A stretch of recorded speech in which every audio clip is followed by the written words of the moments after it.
Hello and welcome once again to our kitchen table. I'm sitting down with my wife, your therapist, and today we're going to recap her first speaking engagement at a diversity, equity, and inclusion conference earlier today. Yep. As always, my name is Price, and I married your therapist. I'm Ash, and I'm your therapist. I think we know that this is a podcast and not therapy. Let's get into it. Oh, we've updated. Working on it. Wow. We're workshopping something new. Okay, I love it. Earlier today, you gave a presentation in front of, I would say 200, 250 people. I don't think there were supposed to be that many people there, but yeah, it was a good crowd. It was a large crowd. These were all diversity, equity, and inclusion professionals from the greater Charlotte, North Carolina area. And it was hosted by the NC Chamber of Commerce. Thank you so much. Hosted by the NC Chamber of Commerce. And it was really your first foray into speaking about neurodiversity in the workplace in front of workplace professionals. Yeah. How did it go? It was really, really good. I'm feeling low energy after everything. I think that it was a big day. It was a big day, but it was a really, really good one.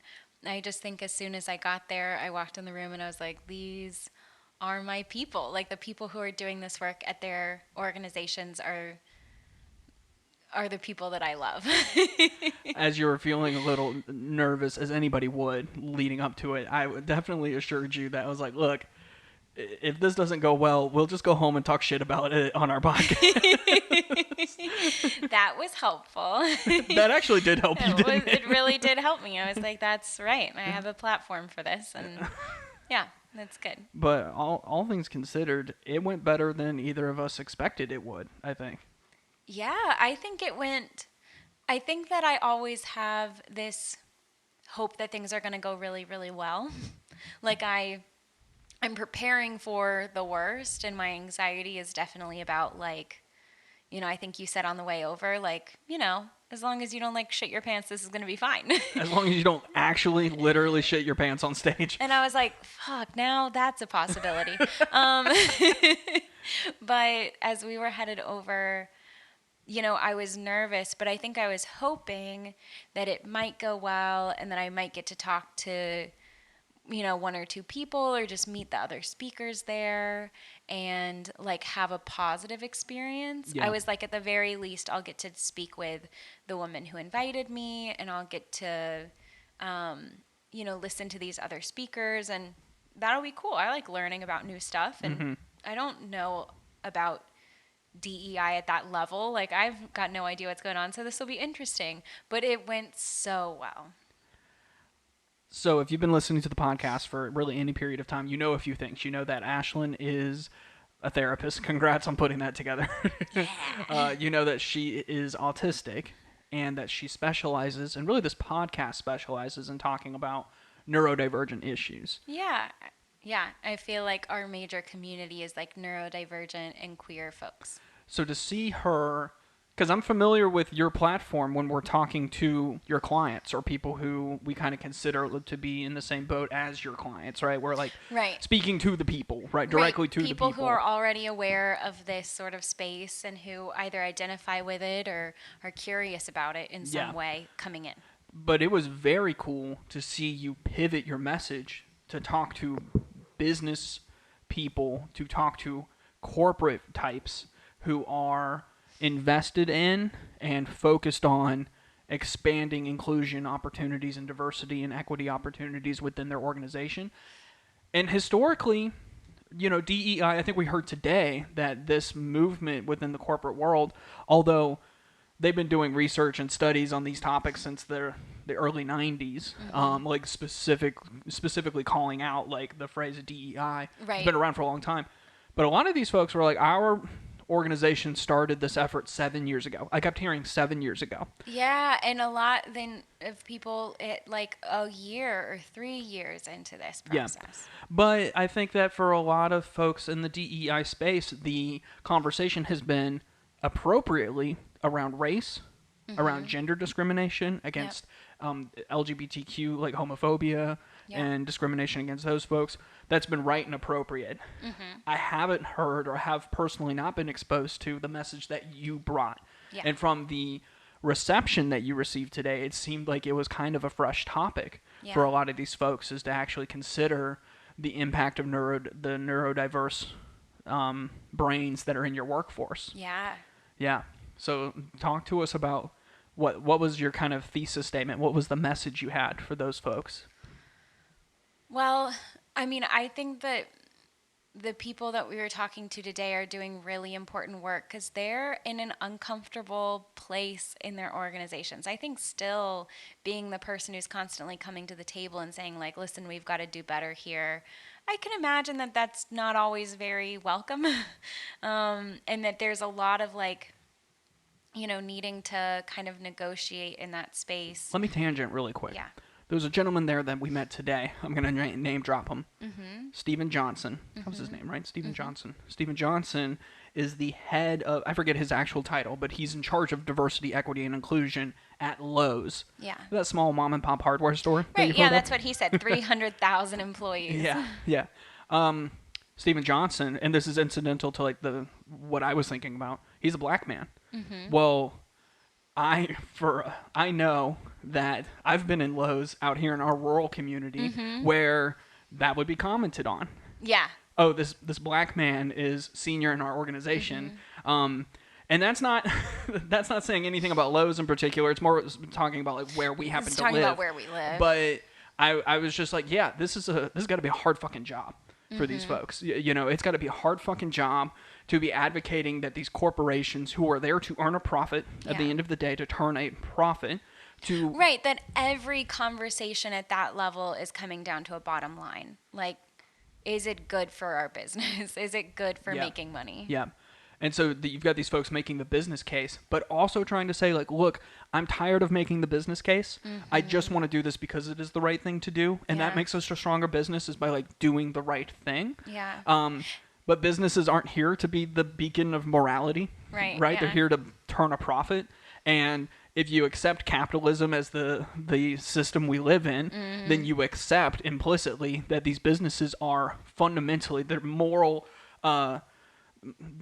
ultimatum, ultimately what they are trying to do is earn a profit above all else, right? And so it is just such a pinpoint, or such a pressure point conversation in these organizations of doing the right thing, even when it costs us to do so.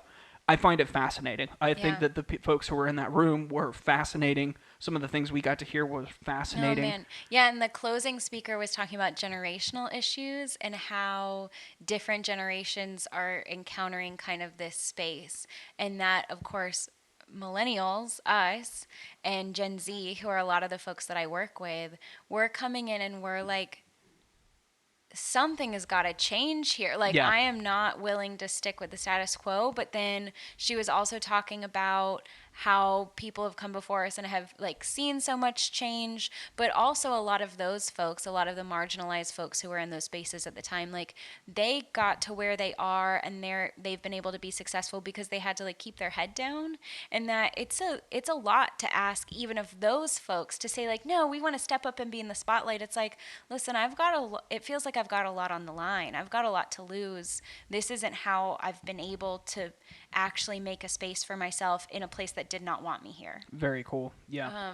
That was a cool conversation to get to witness. So you come into this group of professionals who are in this. This right, is what they do. Doing this work full time. Yeah, full time. And you're drop the neurodiversity thing. Yeah. You're let's talk about neurodivergent brains. And if you're serious about creating an equitable and inclusive workspace, they belong in this conversation as well. Because your workforce, that's the thing about neurodiversity, man. It doesn't care what the color of your skin is or what your gender identity is. It doesn't care about any of that. But that does have to do with having a lack of access to things like diagnosis. Yes. You're much less likely to get diagnosed if you're not straight white cis male from an affluent background. If you don't fit into this very small demographic, that's what we've based all of those things on, all of the diagnostic criteria, then you might you're more likely to be excluded, even if we are talking about neurodivergent people. And that felt really important to express today. And the other like thesis statement, important thing to express today was that if, because this is what I see again and again with my clients, and it's what breaks my heart. If organizations are waiting on a formal diagnosis from their employees, they're going to be missing the vast majority of their employees who need neurodivergent related accommodations the most. That was kind of a mic drop moment for Yeah, and your presentation. That was so cool. It felt so good to get to say. Y'all, she stood up in front of all of these people, all these well-meaning people who are doing this work, and told them that if you're waiting on this outdated medical and mental health field to provide diagnosis on criteria that for autism or ADHD that were based on affluent white males, white male children, you are missing the mark. Not only is it super expensive to get this diagnosis, not only does it take years, but it explicitly overlooks women, people of color, right, the people impoverished least people. likely to be able to get a diagnosis are women, people of color, queer people, people from impoverished backgrounds. And you told them, like, if you are if you consider yourself a neurodiverse affirming organization, but you only offer accommodations to your people when they have a formal diagnosis, you're not really neurodivergent affirming. You're missing the people who need it the most. Yes. Yeah, that felt so good to get to say, and I think it was a really well-received message. But that feels important to me to say. Well-received? You had a line of people afterwards. There were people with tears in their eyes wanting to come speak to you. Talking about, that was 30 minutes. It's gone forever. I can never get that time. No, I'm kidding.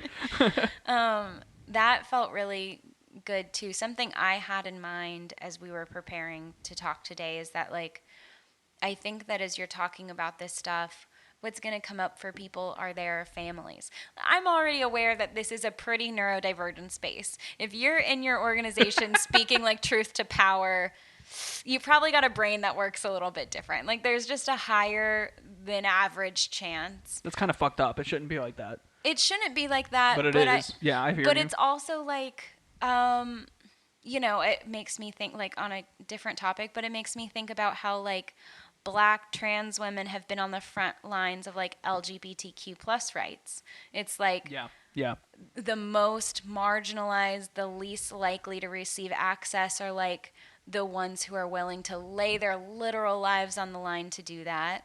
And I think that it's people who have felt marginalized in one way or another in their own spaces going, like, no, this just needs to be said. And it's not good enough for you to, like, she was talking about, like, courageous conversations, as they used to be referred to, as, like, oh, we're going to talk about race and not do anything about it. But, like, these are the people who are like, no, something has to happen here. Yeah. We have to move this needle. And so that felt really good to say. But what I had in mind today is that people think about their families when this stuff comes up. And so I had a lot of people come up after and say that it was very impactful, that they were thinking of their kids. And some of them had adult children or young adult children who they were saying, they don't get to see themselves represented in this way. Like, could I show them a video of your speech? Like, I want them to have access to, like, this is something that's possible for them. And that felt really cool. It was really on my mind that something else on my mind going into this is that I'm getting to come in and do a slightly different thing. So they're speaking about really high level, I think, corporate issues. They're talking about stuff that, like, I just don't have to deal with day in and day out. And honestly, even when I worked at an office, like, that wasn't the level. Well, they were talking about, like, hiring diversity at that level where we're talking about tens of thousands of people being onboarded in a certain amount of time. This is a very high level sort of conversations for sure. Yes. Yeah, really high level. Talk about feeling out of place. Just honored to get to be in that space, honestly. But as they're having that conversation now, I lost my train of thought. I'm sorry. Okay. I want to shout out, while you find your train, that Raven Solomon was the keynote speaker that we keep referencing. She was talking about intergenerational, the intersection of different generations and racism and racial equity as a part of that. She also hosts a podcast that I'm going to shout out because she was great, the Generational View podcast. Yeah, last season I think she was talking about racism or race and in an intergenerational way, like talking about Yeah. multiple generations. And this second season of her podcast, she said she's talking about all things Gen Z. So that's exciting. She was just pointing out that like boomers, baby boomers, a lot of some of the older baby boomers were like in their late teens when Jim this Crow. this Jim Crow rights or laws got revoked Mm-hmm. and the civil rights movement kind of came into play. So these people grew up remembering like whites only bathrooms, right? So when you ask them, "Hey, have we made a lot of progress?" The They're like, answer is "Yeah." fuck yeah. Yeah. Yeah, we've made a lot of fucking progress. And then they look to like Gen Z or millennials who are like, "We have so much more to go," And and we're there's some listing- dissonance there. Yeah, we're listing like top issues for our generations are like dealing with racism. Yeah. And I can imagine that if you've come from that, you're like, what racism? Yeah. And she put a lot of that in context in Yeah, a way she that did. I thought was very, very helpful and is an important way to be talking about. Certainly somebody I aspire to emulate in terms of the quality of that presentation. Like if you're going to be in this space, like that's what I want to aspire to, is like how great that keynote was. Yeah. Yeah, anyways, that's neither here nor there. It was just so, for those listening who have been with us on this journey as we've been recording this podcast, it was very empowering for me to sit there and watch my wife like go to bat for you. Yeah. You know, and she talked like she said like my clients know what they want, know what they Ask them. need Like they know what they need. Ask them what they need. Like for do these accommodations in the things. workplace. Yeah. Yep. And stop waiting for them to have an official diagnosis to be able to get access to those things. That's not equitable. Like they're ready. Like they want to be in these spaces, and honestly, like the lack of accommodations is killing people. It is so harmful and detrimental. And the main message of what I was talking about today was just, that's what I was going to say was on my mind. I feel like on the one hand, I'm wanting to go into this conversation being very vulnerable and being very storytelling, like telling them how hard it is to be neurodivergent in an office space. And I want to tell them deeply how painful and hard that is. I didn't like say this in the presentation today, but like recently I've been on the phone with somebody who was like closed off in an office room at their office. They're just like calling, seeing about appointments and stuff. And they're like, I think in tears, saying like, I can't get help at work. Yeah. Like I can do this job, but I can't do this job in this office with all the office stuff going on. Somebody's got to help me. And that's the feeling that I'm coming into this with. So on the one hand, I want to say like, you are killing us making this thing happen, like making this such a difficult thing to get access to and having to have people in spaces that are not built for them. On the other hand, I want to be professional. I want to be like, we're valuable to your workspaces. Right. It's not that like things are tough on us and you should include us. It's like, you fucking want us here. We are good for your business. We are driving change and growth and development, and you have got to like pay attention to us. Think about like how great your employees are when they're at their most productive, right? When in your office or whatever, like you've created an environment for neurotypical people. They're in the office. They're cranking out productivity. Mm-hmm. Take that same situation and light the whole building on fire. Yeah. And say, sit there and produce. Yep.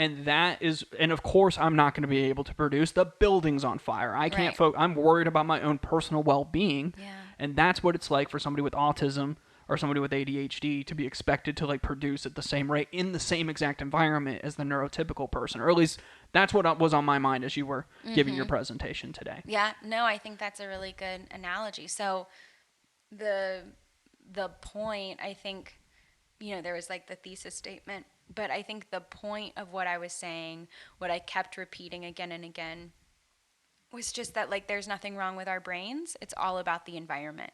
Like what's happening with neurodivergent people, and if you're new to the podcast, welcome. What's going on with neurodivergent people is that we are not a list of these symptoms that have been the diagnostic criteria forever and ever. Those are the things that happen when you put a brain like ours into an environment that is not suited for it. When we're in spaces that are supportive of us, or at the very least, like not actively harming us, our brains do incredible things. And if you are autistic, if you have ADHD, if you have dyslexia, or if you're like in any way a part of this neurodivergent community, like you are needed in the world. There are things that only your brain can do in the way that it does.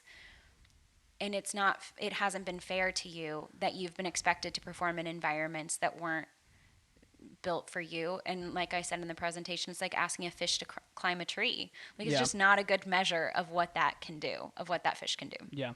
And when you say that, like, we're not a list of symptoms, it's like saying, it's raining really hard and the wind is blowing really fast.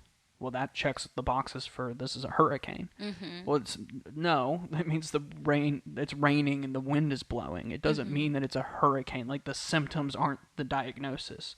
But we've treated it like that. So Right. every time it's raining and the wind is blowing, we would call that a hurricane because Yeah. that's what, but like we need a higher level view. We need a satellite image to confirm that, right? Right.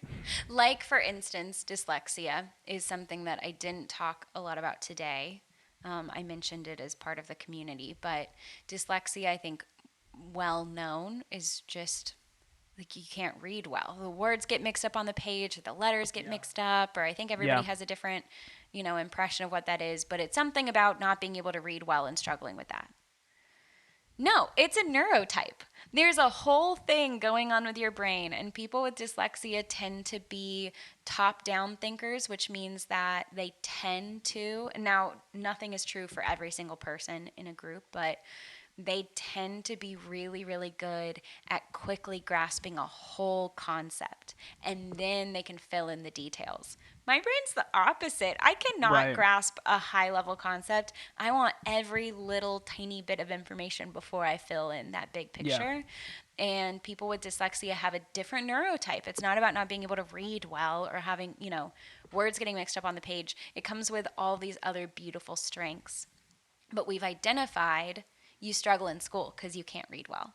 And that's the thing about you. And if you hear it, you know what that is, and that's the thing, and that's the symptom. But understanding dyslexia as a neurotype is, oh my gosh, they're more likely to be top-down thinkers. They're more likely to be able to manipulate objects, like be able to take an object in their mind and like rotate it and understand the other side of something. And that's related to a lot of like fascinating and needed things. Like skill sets in the workplace, you mean? Yeah, skill sets in the workplace. And it's like, we just know it as the one thing. And so I think we feel the same way about autism and ADHD. Like, oh, it's somebody who can't focus. That's somebody with ADHD. They just can't focus. No. Like, no. No. They have an extreme ability to focus. We were sitting with a gentleman at our table who said that he was ADHD, and I would love to shout him out, but that's not my place. But because he was great. Yeah. If you're listening, you know who you are. We loved you. We loved you. But he said I get intensely like I can hyper focus so hard that I forget to eat. I forget to Oh my drink. God, that's so common. Yeah. Yeah. Yeah, it's literally just a difference in focus, like you explained in your It's just a episode difference today. in focus. And getting to say that to people who I think can make a difference at their organizations felt really good. It felt really, really good to advocate on behalf of like my community. A big one for people, especially kind of in an office environment, is like, I don't want to come work in the office anymore. I want to work from home. I think a lot of neurodiverse people feel that way. How many people did we have come up to us today to explain that they discovered they were neurodivergent During COVID. during COVID? Yep. Oh, and now I'm working from home, and I realize I fucking hate going to the office. And I never realized that before because it was just an evil that I had to subject myself to. Yeah. But I hate going into the office. I'm better at my job out of the office. I fucking hate it there. It's the worst environment for me to work in, and I hate it so much that I realized I'm autistic when you didn't make me go. When I finally got to be in an environment that was suitable to me, when I finally got to have the things I needed, whether that was music playing or absolute silence, or got to have, whatever, more comfortable clothing on my body, whatever the thing was. And that was true for me too. And that's not laziness. No. Like you would rather wear sweatpants than like suit pants. Doesn't mean you're a bum. Yeah. Right? For me, the difference between wearing sweatpants and suit pants is that when I put sweatpants on, I stop feeling them because they're comfortable, they don't hug me too tightly, and now I'm actually just focused on like human stuff. But when I wear office pants with like the structured and the buttons and the zipper and all that shit, that's all I think about. I remember sitting at my desk and just feeling my pants on my body all day more than I remember as much about the work that I was Well, I've said doing. it for a long time. Your pants look better on my floor. That's where your When pants will belong. my jobs get that about me? Yeah. But it's a real it's a real thing that's happening, and getting to like get up there and show some real data to back up like what's going on and what can happen when folks are actually in a suitable environment felt amazing. Steven Johnson, I'm shouting him out again from Lowe's. First of all, the man was wearing a gorgeous off purple suit, like purple Oh, gray it was suit. beautiful. Before I even knew who he was, I complimented the suit. You know, Yeah. I complimented the Oh suit. yeah. He came up to you after your presentation and said, because you shared that, That 30 to 40% of neurodivergent people are unemployed. which is 8 times higher than the average population, and like 3 to 4 times 30 higher. Yeah, sorry, 30 to 40% more neurodivergent people are unemployed than the general population, which is 3 times that for people with other disabilities and 8 times that for people without disabilities. If you're in a wheelchair, and you think you have it rough. No, I'm fucking kidding. I'm sorry. I'm fucking kidding. No, no, no. Like, that's so real. And that's the other thing. I think that anytime there are marginalized communities, people are wanting to, like, pit us against each other. I think there's always going to be, like, No, we got to lift each other up, right? right. I think that the easiest thing in the world to, like, not make any progress and to not listen to people who need support and resources is to go, like, fight amongst yourselves. I'm gonna I'm gonna make some jokes here that we might end up taking out. Okay. If they're in there, just know I won an argument. Okay, it's me a few days later editing the episode, and I just want to point out it is really hard to win an argument against a therapist. You know what I mean? Okay, love you guys. Say it back. I think that it's so important to recognize that when we talk about like disabled folks or differently abled folks and neurodivergent people, like we're all getting put in the same bucket of like you don't fit the norm of what we expect from you, and so we're going to treat you differently and we're going to think about you differently, and I think we're all sick and tired of that. So we need to join forces and recognize that in solidarity we can make the workplace better for everybody, including the normies, including the able-bodied That normies, was right? the other thing that people kept coming up and saying is they're like, this stuff would be good for me too. And I think that certainly some people were having some like realizations about their own brains, but a lot of people were just saying like, and all throughout my time planning this presentation, people have been saying like, that just makes sense for everybody. Walk like, us don't through. we all need, processes documented in a clear. That's what I was going to say. Walk us through some of the different accommodations that you recommended to this group today. So I talked first. Wait, I'm so sorry. I want to, just for anybody who's not on the same page, an accommodation is a formal difference in approach to your employment that you have requested and that has been made available to you that is outside the norm of what is made available to the rest of the employees. Yeah, so what's generally happening in workplaces is that if you're autistic, you need to like submit to HR basically that you need an accommodation, which is that technical term for that. And then you're going to need receipts. You're going to need a letter from your therapist. You're going to need the diagnostic report. And I was recently talking to somebody about this.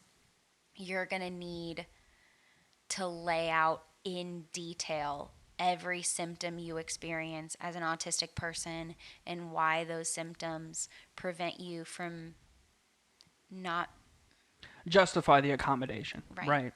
And often for accommodations that to me just like are ridiculous, like still don't help, still aren't enough. But like you have got to, I mean, again, I'm like having these conversations with people actively who are looking for accommodations, and you have got to just like turn your life inside out and paint this the worst case picture of yourself and then go, here's why I need to wear earplugs in the office.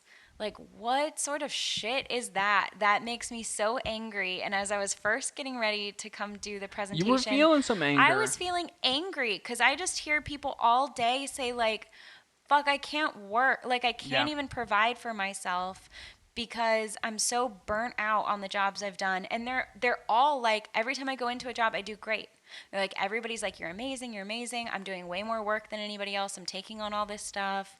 And then I quit and I don't give my 2 weeks because I'm done. When I'm done, I'm past done. Yeah. So anyway, it's very hard, and then it's hard to access diagnosis in the first place a lot of times for neurodivergent people. And I think what's unique and what impacts the disability bit here is it's an invisible disability. And so it's not that it's a harder disability specifically, because there are certainly been, it's like, to me, it's like being bisexual, where there are some big benefits that come along with being able to go around straight people safely. I look like I'm in just a straight Yeah. relationship, and I have spaces that I have access to that are safe for me that aren't safe for like openly queer presenting people. At the same time, there are some things that are no longer accessible to me, and like the bisexual community experience the highest rate of like domestic violence within their relationships, because when you can be in spaces that aren't safe for queer people but you're a queer person, more violence can be done Yeah. to you. Yeah. And I think that the same thing happens in a similar-ish way with invisible disabilities, where like you might actually literally be able to walk into the building, and that is certainly a privilege to be able to do, because buildings are not created for people who need accessibility tools to enter them. That said, there is a lot of like actual violence, I think, that can be done to you when you have been admitted into a space that is not built for you Yeah. and doesn't like what you brought to the table. Back in my conservative edgelord days, I definitely remember people saying that they don't like the term disabled, and I'm like, fucking get over it. Like, you are disabled. Like, I don't know what to tell you. Like, it's not an insult. Like, you're not able to walk. Like, you're disabled. Now that I am aware of my neurodivergence, my ADHD, and my bipolar 2, and we're about to get into this, but I'm going to talk about the request for accommodations that I recently made with my employer, and I want to share the letter that was written on my behalf and how frustrating I found that entire process. Now that I recognize that my diagnoses are covered by the Americans with Disabilities Act, the ADA, and my company offers accommodations because they are legally required to. It isn't because they want to. It is because they are legally required. They may want to as well, but that doesn't fucking matter because they just do the bare minimum, what they are legally required to do. They just hit the legal requirements. Yeah, if you do more than that, then we'll talk. But like, if you're just meeting your legal requirements, you're just trying to stay out of legal trouble. Like, that's all this is, right? I'm disabled. According to the ADA, I'm disabled. And how fucking dare you say that about me? Like, that's so fucking upset. I never was called that. I never thought that about myself until I realized this formal diagnosis. That's fucking upsetting. And shame on me for only coming to that conclusion when it affected me. Right, when you were part of that. Yeah. But that is the reality. Oh, That yeah. has been my journey. I really do empathize with the position that you're in, where through no fault of your own, you are considered different than the norm. And as somebody who's considered different than the norm, but who is very good at his job, like very a Very contributing capable. member Yeah. of society, it's very frustrating to be treated as other. And I can't even imagine what that feels like for like somebody who's black or somebody who's Latino in the workplace, who's like Again, other, something that you like or can't, considered other. I mean, right. Like, masking is something that is detrimental to neurodivergent people, and it's something that like literally causes physical brain injuries. But I can mask, and that keeps me safe sometimes. It certainly allowed me to get to work at jobs that I think that if I weren't able to mask, I wouldn't be able to do. And when you're black or brown or in a wheelchair or have anything else going on that is like openly presenting you're just different than the Fuck. norm, right? What we've defined as the norm, Yeah. like through evil means, right? Right. Yeah. Yeah. Fuck. Yeah. Okay, I want to share about my journey for accommodations. Okay. Oh, I had some schmutz on my face. She had to get off. I got you. Thanks, Ash. You're Okay. welcome. For the 20 people that subscribe to the YouTube. I love each and every one of you individually. Mwah. I got the schmutz off of We appreciate Chris. you. It was a hair. There we go. First of all, the subscriber number has like mattered less and less to me as we do this. I just enjoy doing it. We hit 10,000 downloads of the podcast itself. That was a huge milestone. Yeah. And it takes like 15 minutes to upload the YouTube video. So Yeah. Yeah. We're happy to have all 20. happy as clams. Oh, yeah. Yeah. So I can't name, and I will not name my employer, for fear of retribution of speaking about this openly, which is incredibly fucked up. I should be able to tell my story and own my story. But I'm literally afraid that like that would will reflect poorly on the company, Yeah. and they would be upset that I told my story. So I'm not going to mention who Yeah. I work for, but I'm a project manager for a large financial institution, and I just started a few weeks ago as a full-time employee. It's a hybrid position. I've been working for remotely since 2019, since before COVID. I've been blessed to be Yeah, able to you've work worked remotely. from home forever. Yeah, and very successfully. I love going into the office. Yeah, surprisingly enough, you're such a people person. You love to go be around people. Yeah. It's I fun thought for I you would to be in hate an it. I office. thought I would resent it. I fucking love it. I love being with the folks. I love being with the people that I work with. That's such a pleasure. I have bipolar disorder, as we said earlier. So it's not been severe for many years. But as a part of my diagnosis, I tend to go to I can tend to go to a very depressed state, Yeah. and then cycle out of that into a manic state. Neither one lend themselves well to an office environment. Yeah. I have proven over the years that I can maintain I can do a great job working remotely. You don't have during to all of miss a that. day. Like, Yeah. you can go do it, but sometimes your day is from bed, and sometimes your day is in between you going out and pacing or running around the neighborhood because you've got all this extra energy that you've got to do something with. Yeah. So I'm able to manage it well from home. I have not had to. Well, this became a problem before I started working from home when I was going into the office and I was unmedicated and I was undiagnosed. And in your early 20s is when this sort of stuff starts to crop up. So I started experiencing the full joys of having bipolar disorder in an office environment and lost my job because of it. Yeah. And then when I started getting the help that I needed, I was finding a huge or incredible success professionally. And I mean, another company we won't name, but circumstantially, you had just told them that you had bipolar. Yeah. And it was almost immediately after that you were let go. And you're not, I'm hearing that story again and again as well. Yeah. So if anybody from the DEI conference is actually listening to this, you should. The work you're doing is incredible, and we're so proud of you. But the lived experience for folks is like very different than what I heard talked about today in the room. Yeah. Like it fucking sucks out here, and that's not the message that you're gonna bring to that group, Right. because we're not And trying to dampen their spirits or And whatever. I haven't worked for those specific organizations. Sure. I hope that it's all amazing all of the time. But the lived experiences that we've had and the lived experiences of the people who I get to see as a therapist or encounter in some way as a therapist. I had worked for the same company It for sucks. 4.5 years, and I finally came out and told them I had bipolar disorder, and they fired me. And there was a police officer who escorted me out of the building. Yeah. It was It was fucking humiliating. Yeah. I didn't deserve that. I didn't do Yeah. anything to deserve that. Yeah. But anyways, fast forward to now. I am in discussion with you. I'm in discussion with my therapist that going into the office could present a challenge if I find myself. It's not unlikely that I find myself going through a depressive state or a manic state. It's been a long time since that's severely hit, but it's not unlikely that happens.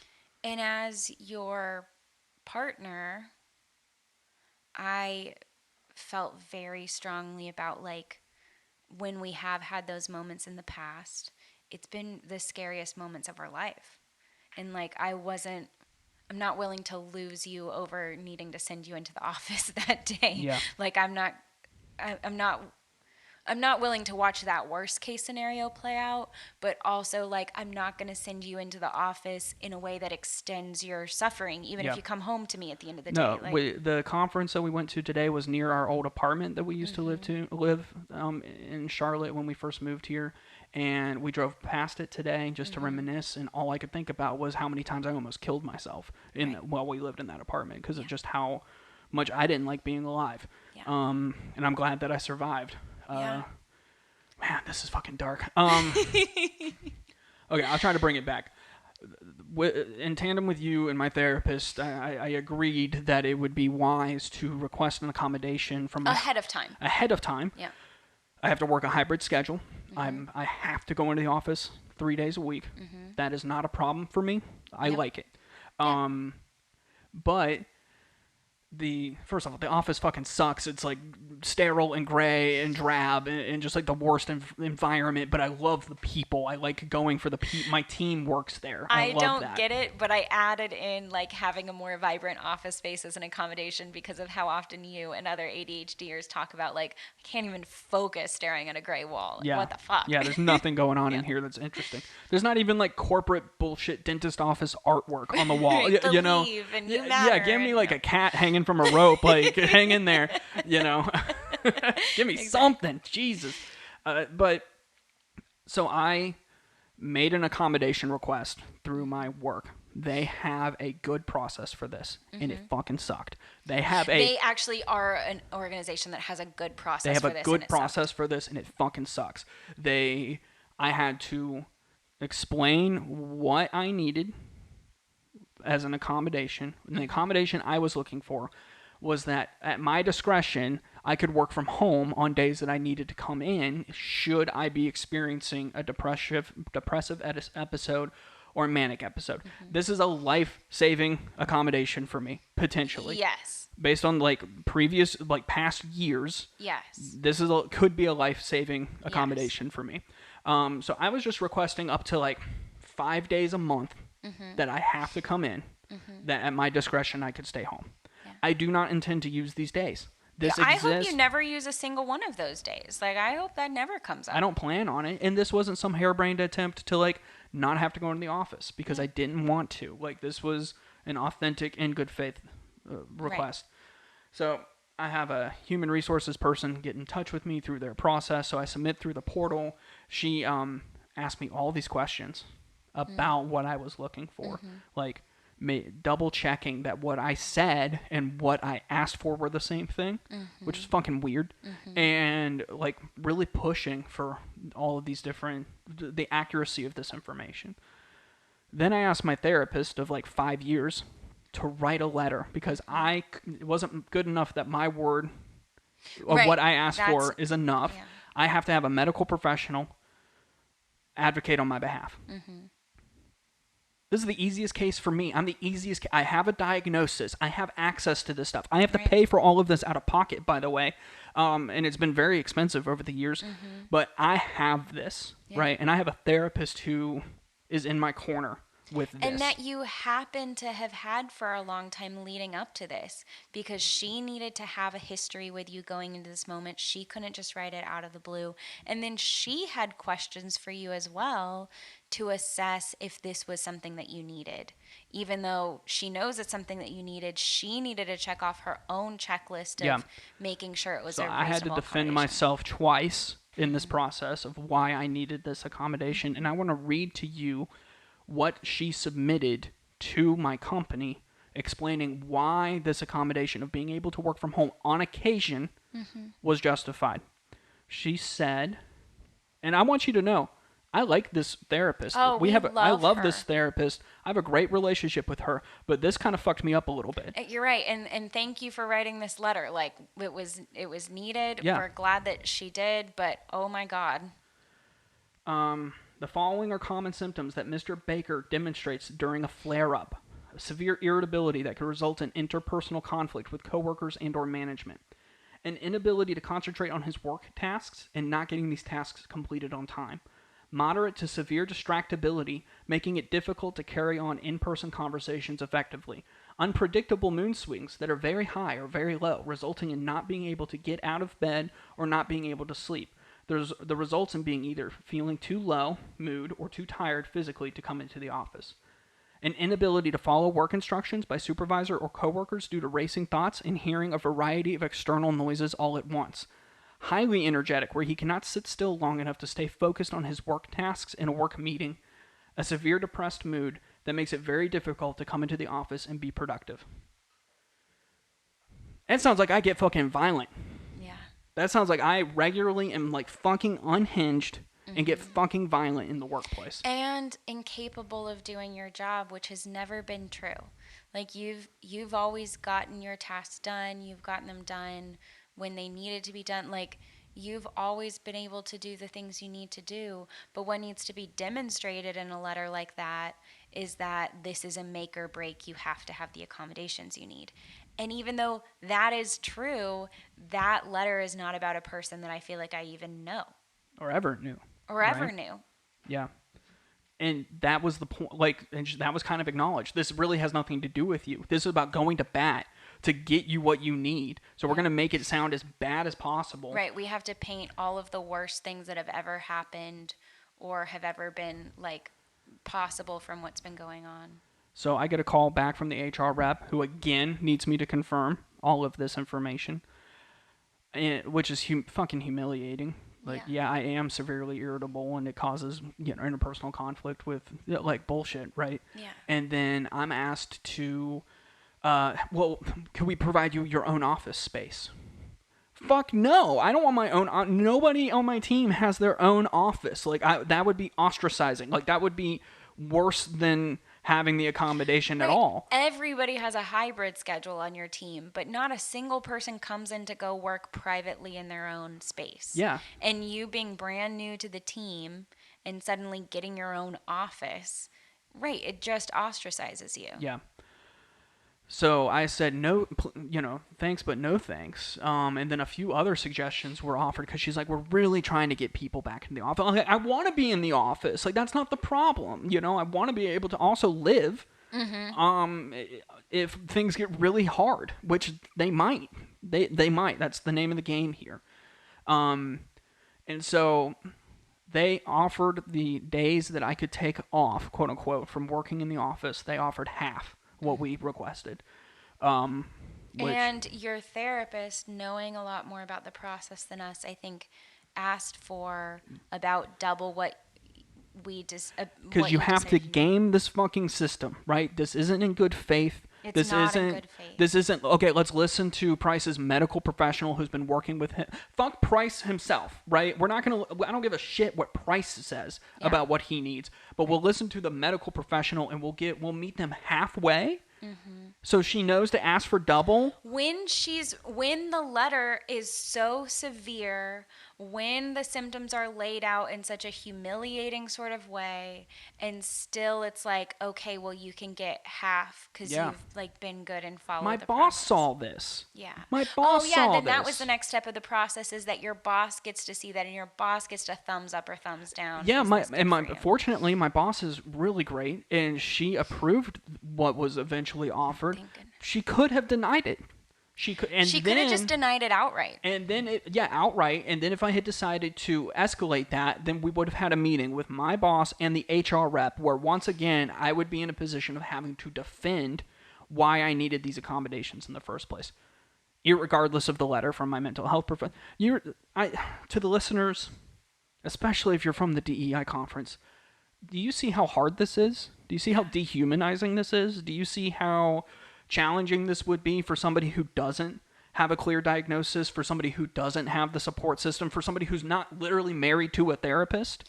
And when you have the ability to like mask until it's too late, when you have the ability to mask up until the point where it's like an emergency life or death sort of situation, do you understand why people would choose that over having to go through this process? Yeah. Because this was awful. They would. This was fucking awful. Yeah. I hated every step of this.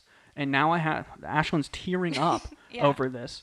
And now I have the accommodation that I hopefully will never have to use, but it is such a blessing to me Yeah. to know that I have it in case that I Oh, do. Because the last thing I want to worry about on a day where I don't want to be alive is, oh fuck, I have to go into the office. Like that's right. the last thing I want to be having to deal with. Right. I need to deal with this organization at like a high corporate level to be able to advocate for my ability to stay at home today. Because it's not your boss's decision at Yeah. that point. It's the company that The says, cherry on top of this shit Sunday is that in 6 months I got to go through this I again. was just about to say, like, and for your efforts, you get to do it every 6 months. Every 6 months, and I've got to refight this battle.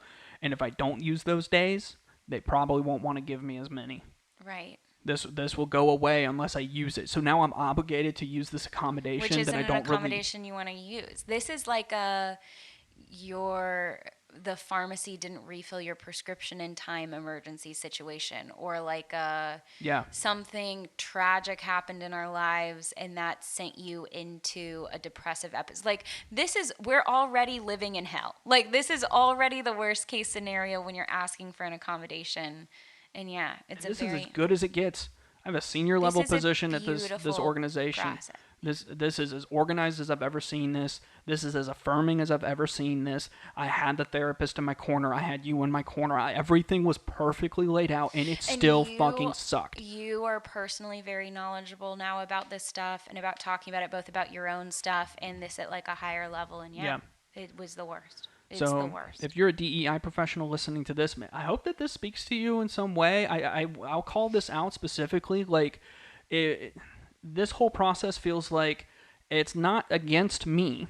It's against the perceived gaming of the system, where I Yeah. could forge a letter from a therapist and get to work from home, because I don't want to come into the office anymore. And they're really trying to make sure that they're not giving accommodations away to people who don't need them.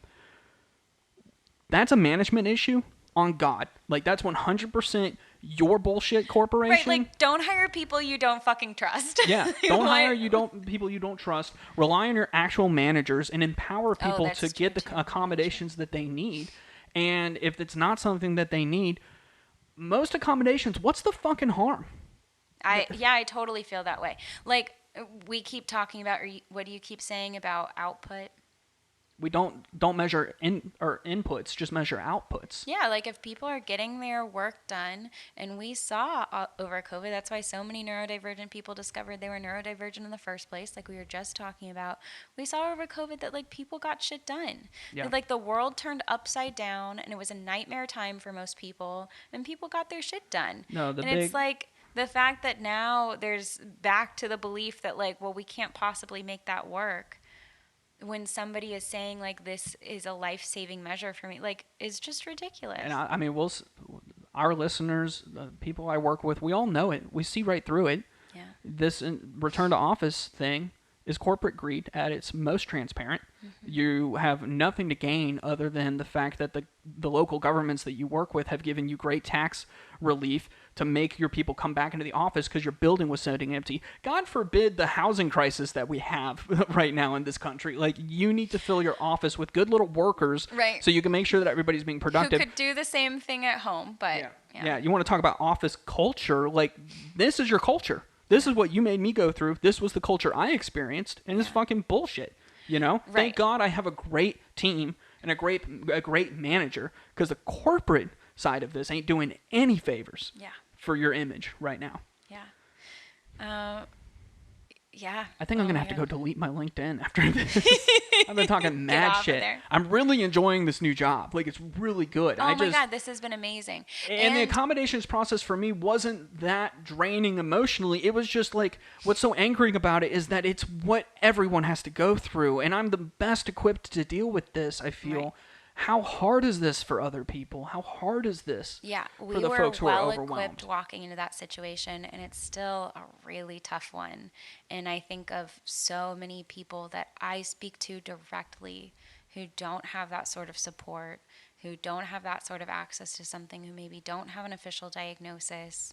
And it's like, you're just screwed. Like, what are you supposed to do with that? And so I felt really honored today. First of all, the people who were there God were bless you. so sincere. God bless all of you. And they were so excited to hear this message and they were feeling very empowered to go take Yeah. this back to their organizations, like, good on you guys. And I just like feel honored also to get to advocate for my community. I get to have a work from home job where I only work 4 days a week and I have minimal hours and I keep up my energy to be able to go do something like this. It wiped me out this week. Yes, I want it a did. nap today. And I kind of want to nap tomorrow and the next day, but I'm going to go back to seeing clients because that's what I do. But like, I have a privilege of being able to access this space. I have a privilege of being able to have all of this information. And I have the privilege of being able to have the flexibility to have the energy, the bandwidth to be able to do this. And But y'all doing this to single moms, man. Yeah. Y'all doing this to the people who are hurting the most. Yeah. Man, it's kind of fucked up. That's pretty fucked up. But yeah, if like this is the thing that you're advocating for in your job, if you do work in DEI or something similar, like, oh my God, thank you for existing. Yeah. Thank you for continuing Fighting to like the good hold fight. this line. In You're your the ones who are spaces. making the difference. You're the ones Yeah. who are making it possible. I recognize that maybe a couple decades ago, I wouldn't have even been able to request this kind of accommodation, right? Yeah. There would have been no process for that. Right, So you can't work here. I definitely want to be like, I want to be allowed to be critical of this system in the ways that I think it deserves criticism, while also grateful for the opportunity to have a great job that I love doing. Oh yeah. Please don't fire me. I just got the accommodations approved, homie. Come on. No, everything about that has been like a gift to us, and there's a lot to be grateful for. And I feel like we both left today feeling so energized Yes. and so like, no, if you're not in the DEI space, if you're one of our regular listeners or you're tuning in because you're neurodivergent or you think that you might be, then you're like learning about yourself and learning about your brain. There are people out It here is- advocating for you. I was going to say no, that like the people who are advocating for you are fucking amazing. They're like, and like, we're in these spaces and we're talking about this stuff and this matters, and it, like, I won't stop. I'm not going to shut up about it. Yeah. It's just going to make me advocate harder. And we met people today who are like in leadership positions in these organizations, driving real change Yes. on this front. Who were really listening, and Who were that really feels listening. really good. Yeah. Yeah. So I don't want it to all sound like bad or despondent. I'm a little butthurt that I was called like severely irritable to coworkers. I Are recognize. you feeling a little I came in a little irritable hot. about I got a little hot there for a second. I want to chill out. Fuck. it? Got a little irritable there, you know? Severely irritable. maybe it hurts so much because it's true. Maybe. No, my anger and irritation with this is again on behalf of those who, like so many of your clients, don't even feel able to ask for the accommodations that they need. Yeah. So while everyone else gets to work in an environment perfectly suited for them, the rest of us might as well be on fire. The building may as well be on fire, and you're like, concentrate. Yeah. I can't concentrate. Being here is like being in hell. Yeah.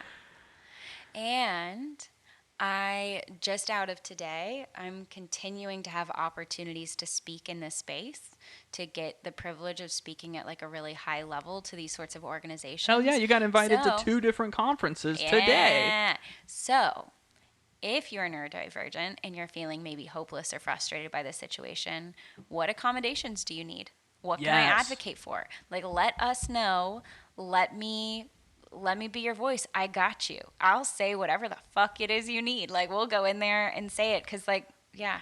know I could that just this see you like, so, DEI professionals, what we need to offer to people with, like, let's say specifically autism in the workplace is, like, you pull out your note and you're like, 3D Star Wars holographic puzzles. And some dude's just listening is like, yes, in there. Fuck yeah. And my pants on the floor. My pants on the floor, y'all. Bro, if you had some rip away Velcro pants before Ooh, that would have been so sick. that would have been sick, dude. Yeah. Would have been inappropriate for a workplace environment. Pretty inappropriate for a workplace environment. Guys, it's a fine line, you know? Let's all envision this together, though. Let's all take close a moment. our eyes. And are we closing our eyes and picturing Ash without pants on? Is that what we're doing as a podcast? Let's all do this together. It's not. She's been doing a lot of squats at the gym lately, so. Okay, we gotta move on. As we're passing out little promotional cards for the podcast, and again in this workplace Very environment, professional. very professional environment, I'm like, we cuss a lot. We cuss a lot. They're Enjoy, grown-up we cuss a words. lot. They're grown-up words. Sorry. We're married. This is in our house. We cuss a lot. This is my very official business card, and this is where Price talks about his penis. So enjoy. Hey, you know. We're grateful for it. I've had a couple people tell me that episode meant a lot to them. So The penis body episode, dysmorphia body episode, dysmorphia yeah. penis episode. Nice. I'm glad to hear that, because like that's a real issue. Like I'm not just trying to be like crass. Like that's a real thing that affects people. You know. Yeah. And I think that if you're neurodivergent, you gotta eat, right? You gotta pay your bills. You know, this is also like a super relevant topic of like workplace accommodations. So for sure. If you are a DEI professional, please hear us just so grateful for the work that you do. Thank you. And please understand that we think that there's a lot of work to be done. Yeah. You know, you've got a long road ahead of you, and you've accomplished so much, but you have so much left to accomplish, and we're just here as like supporters and partners for you. And if you're neurodivergent or think that you might be, you have allies here. You have allies in the corporate world who are like fighting to create an opportunity for you to just make a fucking living, right? Because that's what we're all just trying to do. Nobody's expecting to be CEO of the company. Trying to get by. We're just trying to make it happen, trying to get by. And you've got allies here fighting on your behalf. So, and please, if you think that you're able to, don't be afraid to ask for what you need, or to ask how you can ask for what you need. Like, hey, how can I even have this conversation in my workplace? And let's always like keep in mind alternative routes to what you need. So like so many people are afraid to have the HR accommodation conversation. Maybe that's not where you want to start.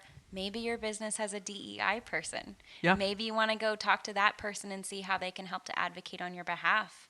Like I think they're fucking cool. So I'm talking big game about you guys today, and like I want to see you live into it, but it's just been amazing, and it feels very hopeful to get to be in that space. And Ash, I want to shout you out. Like, again, you killed it at this presentation.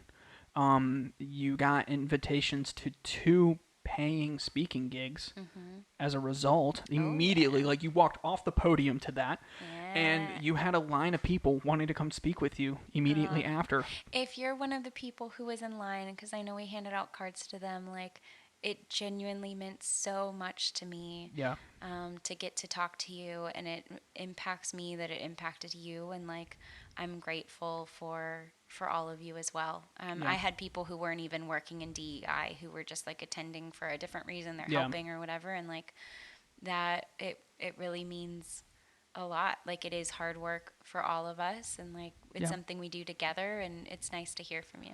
Ash, do you think that you'll be doing more of this type of work? Because I know your heart lies with your actual clients, and your heart lies with educating other therapists on these issues. How was today? And do you think that we'll see more of this from you moving forward? Well, yeah, like as we've said, my clients are my babies. Like I love you guys, and the stuff that I do is about you. Like the education that I go do for other therapists is about you. The anger that we're feeling today is about you. Right. The absolute rage burning in my gut is about you. Like you guys are. She means that. She does. Yeah. No, you guys are like family to us. Obviously. Not to me. I don't know you. I was going to say, obviously, like Bryce doesn't get to know I know anything, you as a collective. I don't know any individuals. But you guys are like my people, and I feel grateful for the way that you like trust me in that space, and I want to also deserve your trust out in the world, and like it's important to me that outside of the therapy space I'm advocating, and I think that this is such a cool and needed way to be advocating, and I think that today it was very welcomed, which was very encouraging, because I think there are some spaces where what I said today wouldn't be welcomed. And so, yeah, I want to keep getting in there. The people that I met today were so cool. And just doing some, like, amazing stuff. And very sharply dressed, you guys. Very sharply dressed. Looking good. So, yeah, just thankful for that. But, yeah, I see myself doing more of this, and I always hope to make things work for one another. So I hope that this work helps to like fund other work that we want to do, and I hope that this work helps to make a difference, to move the needle even a little bit in some of these organizations that like could potentially be, if I can really pull back the curtain, the people. question is like, how can we grow this business, right? Mm-hmm. Because ultimately, the counseling that you offer is a business. Right. How can we grow this business? Well, the first immediate answer is to raise your rates. Right. But you don't want to do that. Yeah. So that's You've had that's, like a huge problem with just the thought of that, right? Yeah. My issue is that I need to be able to have enough energy to do the work that I do, and to do that, I need to not do too much of it.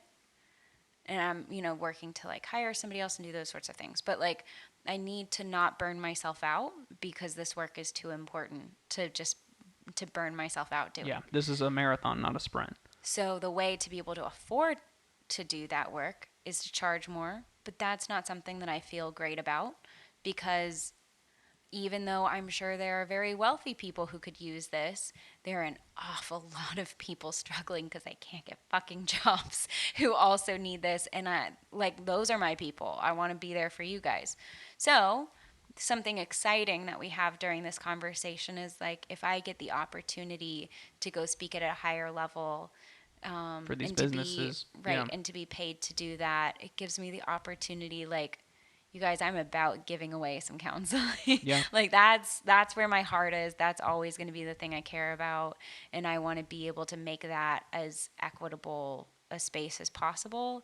And this is a cool route to do that while getting to advocate for the community that I love and care about. So it's been like a very happy, gratitude-filled day, for sure. Yeah. The Well, anger's real, but like so is the joy at getting to be in this space, and honestly being around people who like get it. The conversations I had, like just sitting there over lunch about how I got into this work in the first place and what it means, and how other people got into DEI work, is just like, there are people who get it, and it's really cool. Yeah. Well, anything else you want to say before we close out? I love you all individually. No, really. Our feelings here are real because our feelings for you all in this community are real. Yeah. And like, we're going to keep doing this, and thank you for showing up and listening. It keeps us going. And yeah. I feel like the vibe today was a little different. It was a little Not different. bad, but I think we're coming out with some strong emotions after the success of the presentation today. And just, oh, y'all, I kept calling myself her trophy husband. He is a trophy husband. You guys, every time my drink got like halfway empty, I had coffee in the morning that Price filled and got for me. I had water that never went unfilled. I'm having conversations and Price is replacing the water in my hand. He's full on trophy husband. I know where my bread is buttered. I'll butter your bread anytime. Well, with that, Ash, thank you so much for your time. Price, thank you for your time. And we'll see you next time on I Married Your Therapist. Woo! It was a good day. It's been a big one. It was a big day.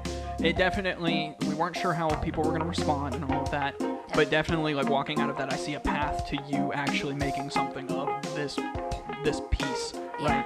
So I think that's really cool. Proud of you. Too. I'm very proud. I'm proud of us. Okay.